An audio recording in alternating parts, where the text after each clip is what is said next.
तो क्या sir online किसी चीज के बारे में पढ़ना गलत है? बिल्कुल नहीं, इट्स वेरी गुड। आपको पता होना चाहिए कि आपकी किस बीमारी का इलाज हो रहा है और जो दवा दी जा रही है किस पर्पस से दी जा रही है। लेकिन ट्रीटमेंट चेंज मत करिए। अपनी नॉलेज के लिए अच्छा है, डॉक्टर से डिस्कस करने के लिए अच्छा है, but don't treat yourself on the basis of online recommendations और the recommendations given by the medical store persons. तो डॉक्टर दिनेश, आपने बताया कि एलडीएल कोलेस्ट्रॉल में अलग अलग पेशेंट के लिए अलग अलग टारगेट्स हैं। जैसे डायबिटीज पेशेंट के लिए 130 से आप ट्रीटमेंट शुरू कर देते हैं, तो ये डिफरेंस क्यों है? उसकी टोटल कोलेस्ट्रॉल की भी बात की जाए तो टोटल कोलेस्ट्रॉल क्या है?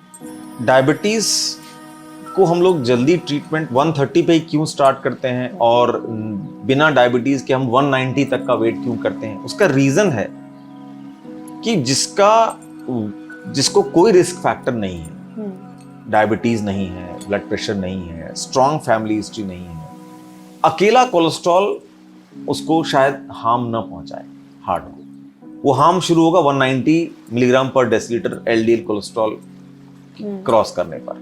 तो हम लोग वहां से ट्रीटमेंट स्टार्ट करते हैं। यूजुअली ये जेनेटिक रीजन होता है।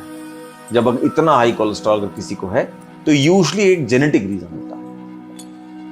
अब एनवायरमेंटल रीजंस भी होते हैं। उसमें हमारा पेशेंट के अगर डाइट पुअर है, पेशेंट को सेंट्रल ओबेसिटी है, पूरा मेटाबॉलिक सिंड्रोम के पैरामीटर्स हैं, तो उसका कोलेस्ट्रॉल 130 भी उसके लिए हार्मफुल है, because he is having many more risk factors. 190 वाले केस में क्यों हम वेट करते हैं? Because he doesn't have any other risk factors.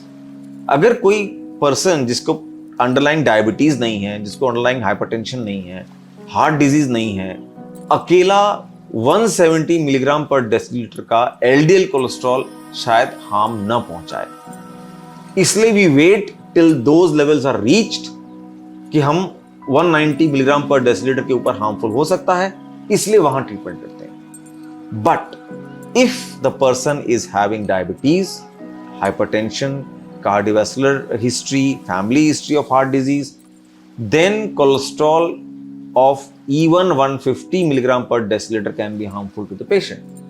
That's why we treat at 130 milligram per deciliter और उसको 100 के नीचे लाते हैं, because he has many more risk factors.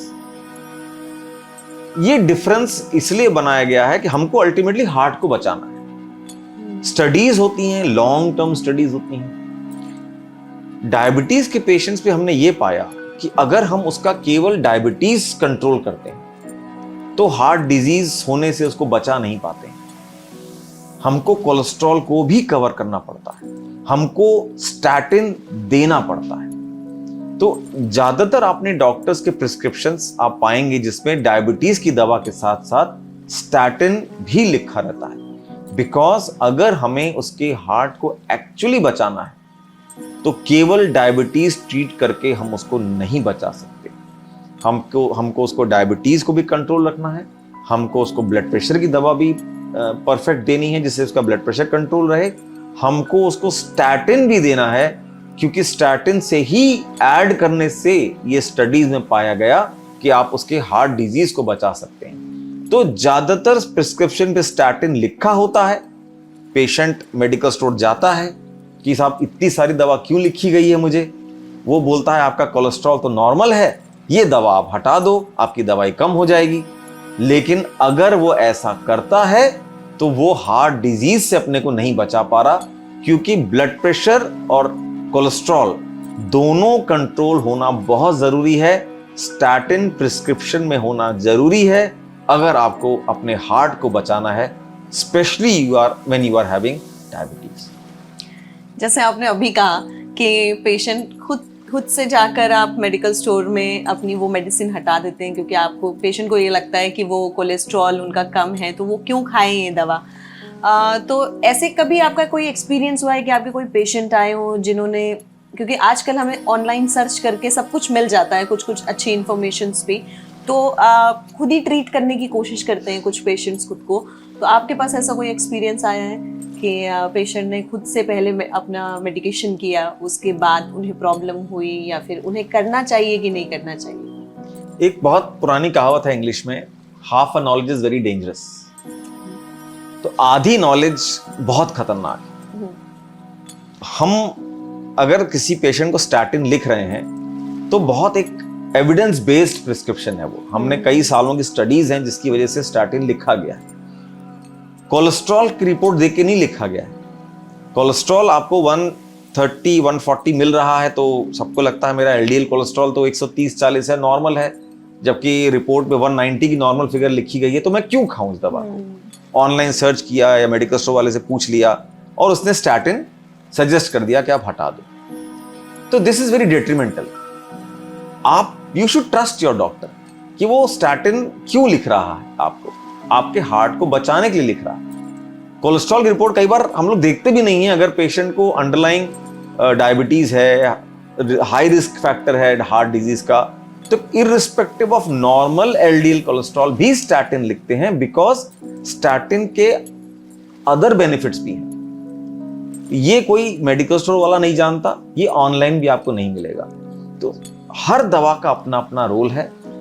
आपको you have to respect the prescription. Similarly मैं कुछ इस तरह से लेता हूं कि मैं आपकी बॉडी को आपके मकान से कंपेयर करता हूं। मैं हर एक को यह समझाता हूं कि आपकी बॉडी आपकी अपनी बॉडी है।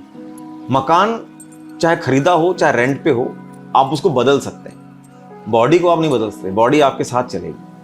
अगर मकान में कोई प्रॉब्लम है, आपके कोई लीकेज है, कोई इलेक्ट्रिक कनेक्शन खराब है, कोई प्लम्बर का काम है, कोई मिस्त्री का काम है, तो आप रिस्पेक्टिव प्लम्बर, इलेक्ट्रिशियन और मिस्त्री को बुलाते हो, उसको ठीक करवाते हो। अगर बॉडी की समस्या कोई है तो अपने प्रिस्क्रिप्शन को आप खुद ही हैंडल करने लगते हो। कोई दवा घटा देते हो, शुगर लो देखते हो दवा घटा देते हो, शुगर हाई देखते हो तो दवा डबल कर लेते हो। तो when you are taking care of your house so much, you are calling specialist for that, for leakages, for electrical problems, for plumber problems. So when the problem is with your body, why are you trying to treat yourself? क्या कभी आप अपने औजार लेके खुद ही नल के साथ लग जाते हो क्या आपने? क्या आप अपने इलेक्ट्रिक कनेक्शन में शॉर्ट सर्किट में खुद ही करने लगते हो काम सारे? या कहीं लीकेज होता है तो सीमेंट और बुला के उसको सील करने में लग जाते हो? नहीं, आप एक स्पेशलिस्ट बुलाते हो, उसको उसका पैसा देते हो, खर्च करते हो।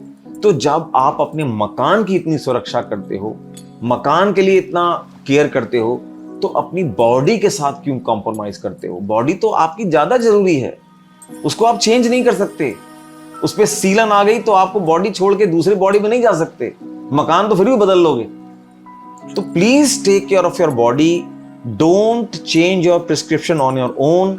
अगर आपको लगता है कि कोई दवाई साइड इफेक्ट कर रही है, अपने डॉक्टर से पूछें, और कोई लगता है कि दवाई कॉस्टली है तो अपने डॉक्टर से उसको चीपर उसका मेडिसिन लिखवाएं। अगर कोई लगता है कि दवा आपको बढ़ानी है, बीपी आपको घर में बढ़ा हुआ दिख रहा है, तो प्लीज डॉक्टर से पूछ के दवा बढ़ाएं। बिना पूछे कोई भी डॉक्टर की दवा डबल मत कर दें या हाफ मत कर दें। That may be harmful for your body in long term. 1-2 दिन के लिए तो कर सकते हैं, चलो आपको शाम को डॉक्टर नहीं मिलता है, आपने दवा बढ़ा दी है, घटा दी, but go and consult the doctor next day. तो क्या सर ऑनलाइन किसी चीज के बारे में पढ़ना गलत है? बिल्कुल नहीं, इट्स वेरी गुड। आप ऑनलाइन अपनी बीमारी के बारे में, मेडिसिन के बारे में जो प्रिस्क्राइब्ड है, बिल्कुल पढ़िए। You should have your knowledge. आपको पता होना चाहिए कि आपकी किस बीमारी का इलाज हो रहा है और जो दवा दी जा रही है किस पर्पस से दी जा रही है। लेकिन ट्रीटमेंट चेंज मत करिए। अपनी नॉलेज के लिए अच्छा है, डॉक्टर से डिस्कस करने के लिए अच्छा है, but don't treat yourself on the basis of online recommendations और the recommendations given by the medical store persons. Knowledge wise I think मैं तो खुद कई बार कोई नई दवा लिखता हूं